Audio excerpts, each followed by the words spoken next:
حتى أهل البدع والأهواء، أهل البدع العقائدية وأهل البدع السياسية. أنا أقول بيننا وبينكم السلف، بيننا وبينكم الكتب، كان فيقول البدع بيننا وبينكم السلف. بسم الله الرحمن الرحيم. الحمد لله رب العالمين، والصلاة والسلام على رسوله الأمين وعلى آله وأصحابه ومن تبعهم بإحسان إلى يوم الدين. Amma ba'd. Kemarin kita telah selesai dari pembahasan al-mukhassis al-muttasil yang Syekh rahimahullah ta'ala menyebutkan 3 jenis, yaitu apa saja, Pak Subhana?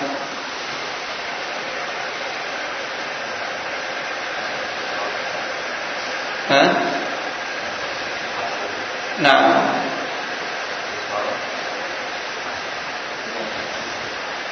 jenisnya, jenis mukhassis muttasil apa saja? Disebutkan 3 oleh Syekh.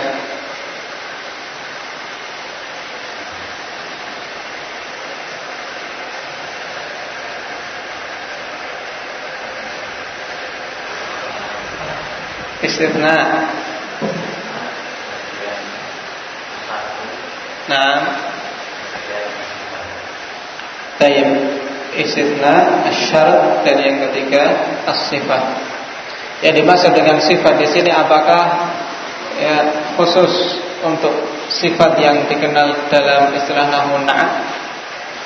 Abdul Rahman? Tidak, bahkan mencakup badan juga hal. Nah, tayyib.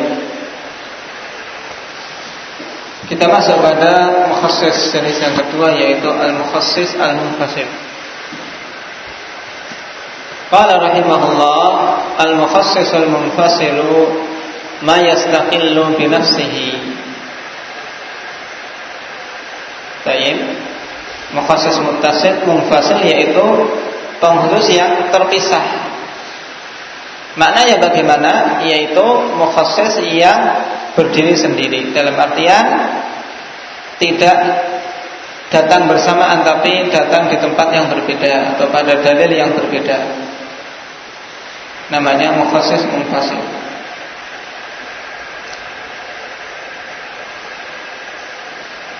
Wa huwa thalathatu asya'. Dan mukhassis munfasil ini ada 3 macam. Al-hissu wal aqlu wasyar'u. Yang pertama adalah al-hiss. Tayyib, yang dimaksud dengan al-hiss ikhwanillah yaitu yang berhubungan dengan sesuatu yang nampak dengan indera, namanya al-hiss.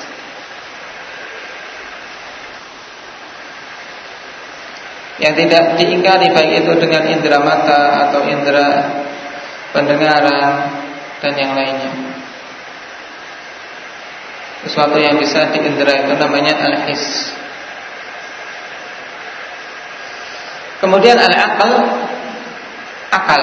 Secara akal ini bisa mengkhususkan.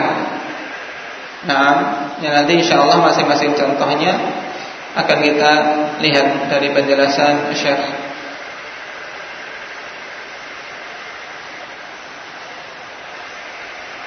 Kemudian yang ketiga asy-syara', dengan dalil syar'i yang lain dari Alkitab maupun As-Sunnah.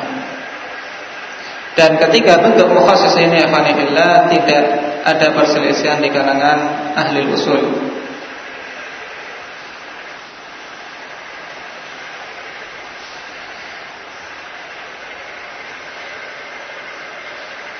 Kemudian apa contoh dari masing-masing mukhassis munfasil ini? Beliau mengatakan mithalut takhsis bil hiss. Contoh pengkhususan dengan al-hiss qauluhu ta'ala an rihi'at tudammiru kulla syai'in bi amri rabbiha. Firman Allah Subhanahu wa taala berhubungan dengan angin yang Allah kirim kepada kaum 'Ad. Allah katakan tudammiru kulla syai'. Angin itu menghancurkan segala sesuatu bi amri rabbiha, dengan perintah Rabbnya. Tentunya ikhwanillah kulla syai'in di sini tidak tetap dalam keumumannya, tapi keumuman yang maksus, ya, yang terkhususkan jelas. Kenapa? Fa innal hissa dalla ala annaha lam tudammiris sama' wal ardh. Dikarenakan his, ya, indra itu menunjukkan bahwasanya angin tadi tidaklah menghancurkan langit dan bumi, jelas. Langit, bumi, arsy dan seterusnya makhluk-makhluk Allah yang lain tidak dihancurkan oleh angin tersebut. Berarti makna kulla syai'in tidak bermakna menyeluruh. Nah, baik. Sehingga makna kul di sini secara his, secara indera ini terkhususkan. Paham? Jadi makna tudammiru kulla syai'in bi amri rabbih, yaitu suatu perkara-perkara yang khusus yang Allah perintahkan untuk dihancurkan oleh angin tadi. Nah,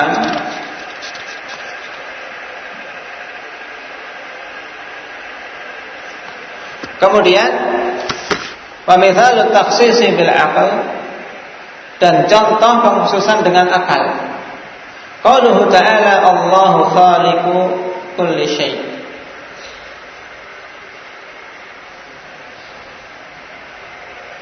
Allah Subhanahu wa taala itu pencipta segala sesuatu. Konteks umumnya dengan apa di sini, Abu Mujahid? Qul. Nah, Allah adalah zat yang menciptakan segala sesuatu. Ini umum. Tapi akal ikhwanifillah mengkhususkan keumuman ini. Beliau mengatakan fa innal aqla dalla ala anna dzatahu ta'ala fa innal aqla dalla ala anna dzatahu ta'ala ghairu makhluqah. Jadi keumuman dalam ayat khaliqu kulli syai' ini terkhususkan dengan akal. Kenapa? Karena sungguhnya akal telah menunjukkan bahwasannya zat Allah Subhanahu wa taala itu, ya, bukanlah makhluk. Padahal zat Allah termasuk bagian dari syai'. Paham? Jadi keumuman syai' ini dikeluarkan, ya, berhubungan dengan zat Allah dan sifat-sifat Allah Subhanahu wa taala. Baik. Karena yang dimaksud dengan khaliq, yakni menciptakan makhluk. Baik. Dan Allah Subhanahu wa taala keluar dari cakupan makna makhluk. Kalau Allah Subhanahu wa taala masuk dalam kulli syai', tentunya, ya, bagaimana ini? Khaliqul khaliq, dia menciptakan pencipta, tidak akan mungkin. Secara akal ini tidak akan mungkin. Paham? Sehingga akal mengkhususkan yang demikian ini. Kalau Allah Subhanahu wa taala dimasukkan dalam keumuman kulli syai', maka akan terjadi, ya, rentetan yang tidak akan ada akhirnya. Naam, akan terjadi rentetan yang tidak ada akhirnya. Kenapa? Karena seandainya al-khaliq itu adalah makhluk, zat yang menciptakan itu juga diciptakan, ikhwanillah, akan menimbulkan rentetan. Kemudian yang menciptakan itu juga diciptakan, yang menciptakan diciptakan terus, tidak ada akhirnya. Naam. Oleh karena itulah nanti dalam pembahasan At-Tahawiyah ada pembahasan yang namanya tasalsul. Pembahasan tasalsul ini termasuk pembahasan yang rumit dalam akidah At-Tahawiyah, tapi butuh memahami dengan benar. Nah, butuh memahami dengan benar. Dan pembahasan ini pula yang karena Syekhul Islam rahimahullah ta'ala terjun padanya untuk menjelaskan mana yang hak dalam masalah tersebut, sehingga banyak tuduhan batil terhadap beliau. Nah, kalau masalah ini adanya rentetan yang tidak ada akhirnya ketika kita katakan bahwasanya khaliqu kulli syai', kullu syai' ini mencakup juga Allah, maka akan terjadi rentetan yang tidak ada akhirnya. Khaliqul khaliq, makhluk, ya, pencipta dari yang menciptakan. Karena apa? Yang menciptakan ini juga ada penciptanya, terus demikian tidak ada akhirnya. Ini namanya tasalsul fil mu'atsirin. Yang insyaallah kita akan pahami kalau kita sudah masuk pada pembahasan akidah at-tahawiyah. Jadi secara akal tidak akan mungkin, secara akal tidak akan mungkin kalau ya zat Allah Subhanahu wa taala masuk dalam cakupan kulli syai', sehingga ini maknanya takhsis bil aql. Paham? Baik.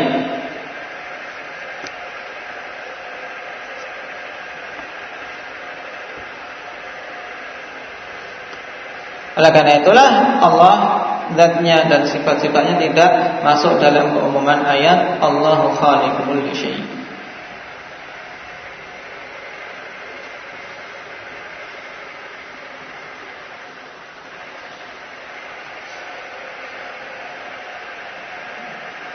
Wa min al-ulama man yara anna ma khussa bil hissi wal aqli laysa min al-'amil makhsusi wa innama huwa min al-'amil alladhi urida bihil khusus.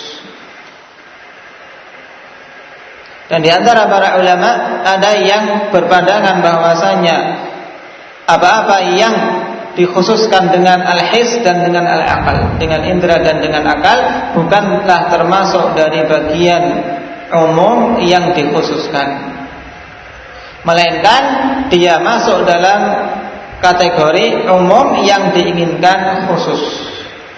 Setelah kita lewati antara ya pembagian umum dan khusus, ada 3 jenis. Kalau kita sudah paham itu, insya Allah di sini mudah.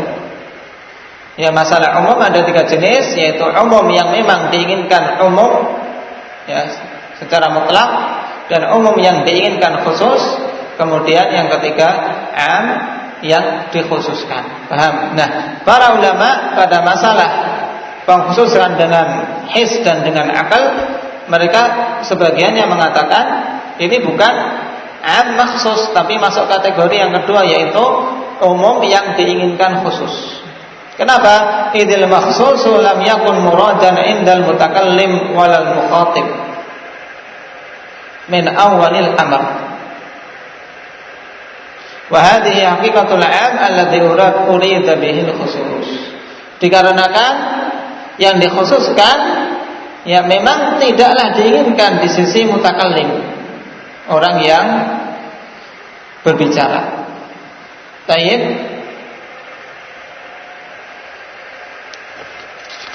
Tidak pula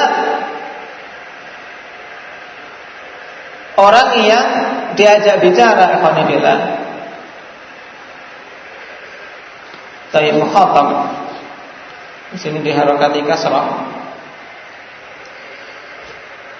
Idil makhsusu lam yakun muradan indal mutakallimi walal mukhatabi min awal amr. Dikarenakan yang dikhususkan itu tidaklah diinginkan di sisi orang yang berbicara, tidak pula orang yang diajak bicara sejak awal pertama kali. Ketika ada perintah atau ketika ada ayat Allahu khaliqu kulli syai', ya sejak awal pertama kali memang Allah Subhanahu wa taala enggak menginginkan masuk dalam cakupan kullu syai' di sini zatnya. Dan orang atau manusia ini yang mendengar ayat tersebut pun ya secara awal pertama kali dari mereka-mereka yang fitrahnya selamat ikhwanillah tidak akan memasukkan Allah dalam kategori kulli syai' di sini. Paham? Dan inilah hakikat umum yang diinginkan khusus. Baik, dan ini pendapat yang qawi, yang merupakan pendapat Imam Asy-Syatibi rahimahullah ta'ala. Baik, bahwasanya takhsis dengan his dan dengan akal, ini masuk pada kategori al-am alladzi urida bihil khusus, yaitu umum yang diinginkan khusus, bukan termasuk dari kategori amun maksus. Paham?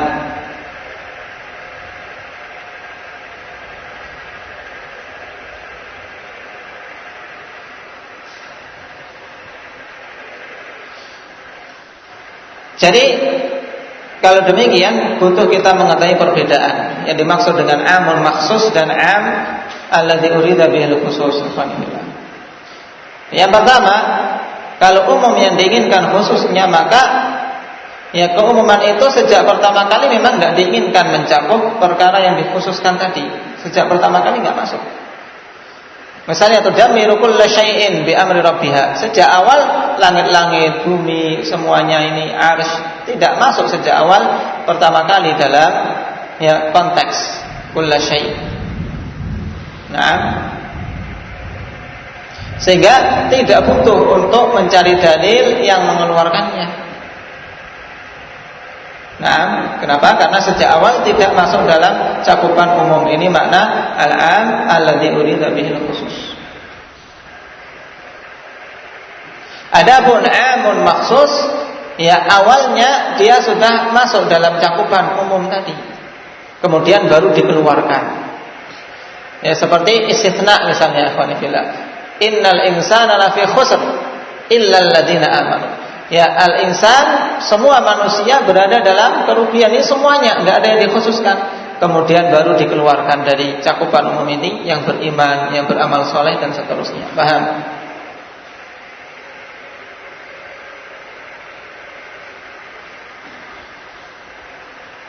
Baik.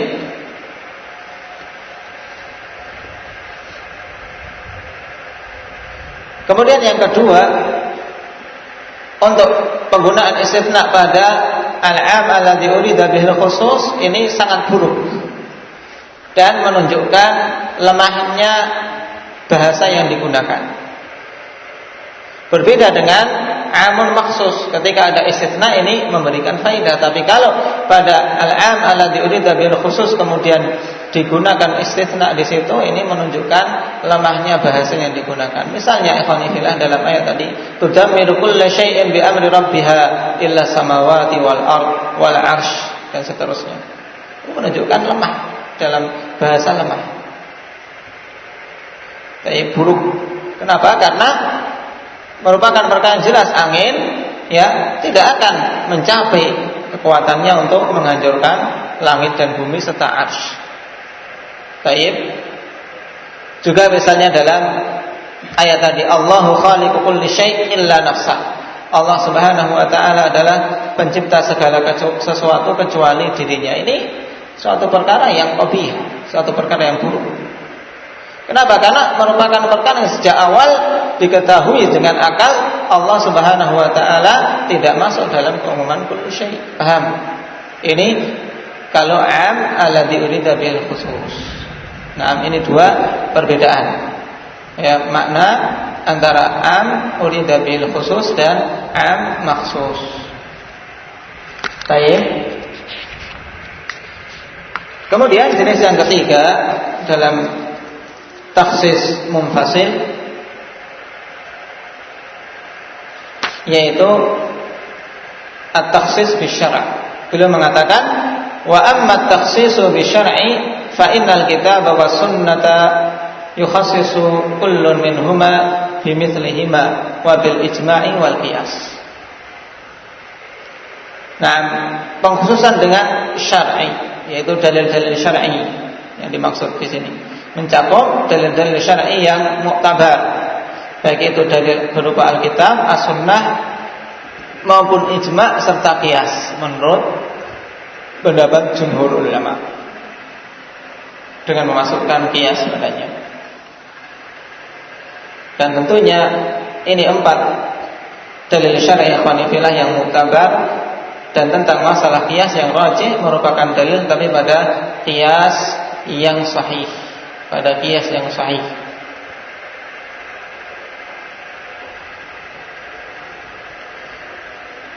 Dan inilah yang masuk pada kategori amun maksus. Karena tadi jenis yang kedua itu pendapat yang kuat adalah al-'am alladzi urida bihil khusus, untuk yang taksis dengan his dan dengan syar', dengan akal. Sedangkan dengan syara' inilah yang masuk pada kategori amun maksus dengan taksis munfasil. Contoh misal taksisil kitab bil kitab, contoh pengkhususan dalil dari Alkitab dengan dalil dari Alkitab yang lain. Qauluhu ta'ala wal mutallaqatu yatarabbasna bi anfusihinna thalathata quru. Wanita-wanita yang ditolak menunggu selama 3 kali haid. Ini umum ikhwani fillah, semua wanita-wanita yang ditolak. Kemudian khussa biqaulihi ta'ala, dikhususkan dengan firman Allah Subhanahu wa taala, ya ayyuhalladzina amanu idza nakahtumul mu'minati tsumma talaqtumuhunna min qabli an tamassuhun fama lakum 'alaihinna min 'iddatin ta'tadunaha. Wahai orang-orang yang beriman, apabila kalian menikahi wanita-wanita mukminah kemudian kalian mentolak mereka sebelum kalian menggauli mereka dalam artian jima', maka tidak ada bagi kalian atas mereka itu iddah yang wajib untuk mereka lakukan. Jadi wanita yang ditolak setelah akad nikah tapi sebelum jima' tidak ada iddahnya.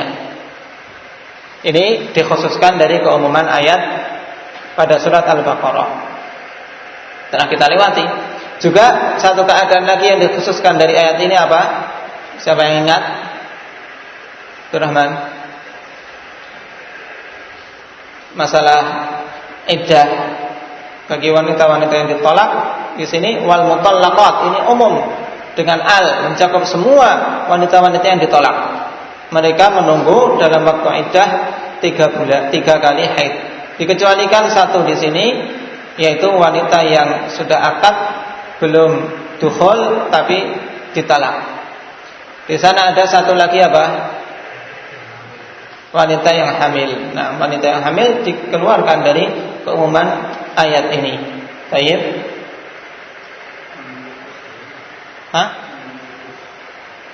Wanita yang hamil, kemudian na'am, juga wanita yang sudah tidak haid lagi. Baik. Wanita yang tidak haid lagi juga dikeluarkan dari ayat ini. Juga yang tidak mengalami haid, baik yang belum haid atau yang sudah tidak haid lagi. Ini taksis Alkitab bil kitab yang dicontohkan di sini. Kemudian tadi faedah tambahan tentang beberapa hal yang dikhususkan dari keumuman ayat. Nah, itu dulu. Kepalanya sudah pada tertunduk. Insyaallah kita lanjutkan pada pertemuan yang akan datang.